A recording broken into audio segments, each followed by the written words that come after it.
Okay, here we have section 14.5. This one's number 11. We'd like to find the formula for a plane that's tangent to this curve at the point 113. Now, what I want to do is rewrite this as a function of a fourth variable. So I'm going to write it as f of x, y, z, and then that's going to be equal to x squared minus 3y squared plus z squared minus 7. Okay, so now we've got it written as a function, and then that's equal to 0.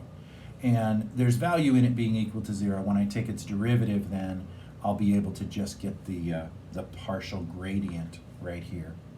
Okay, well, let's get the gradient of it, because the gradient points perpendicular to the surface, and that will be the normal for the plane that I'm after.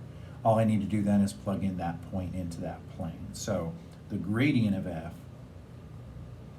is going to be equal to the partial x in the x direction, and that's just 2x. The partial y in the y direction, and that's negative 6y. And the partial z in the z direction, and that's 2z.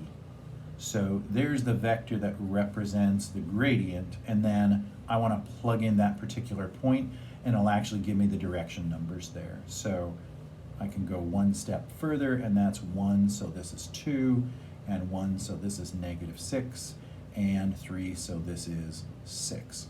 So this is the normal. That is, this is the normal at that point on the surface of this curve. So now that I know the normal, and I know a point that I want on the plane, we can just write the equation of the plane.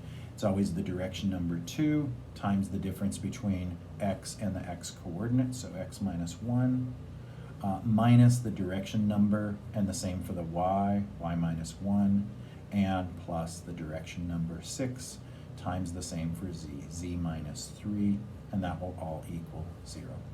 If I wanted to write it in the other form, I could have just used the direction numbers, plugged in 113, and solved for d, and that would have been the result of all these. But I find this to be an easier way to write the equation for a plane if I happen to have the normal and a point that lies on it. Right?